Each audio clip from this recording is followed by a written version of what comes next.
Hey guys, tutorial welcome video back to another of quick tutorial QTV. video of Tech It's Simple. In this video, I'm going to show you how you can recover your Tutanota account. Can you recover your Tutanota account? Without any further ado, let's dive right into this video. exciting video. In order to recover your Tutanota account, you just simply have to open this Tuta application.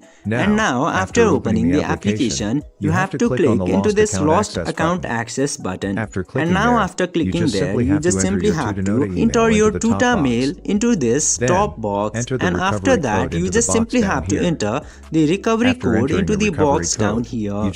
And after entering the recovery code, you just simply have to enter the new password into set password tab, and again repeat the same password into the last box.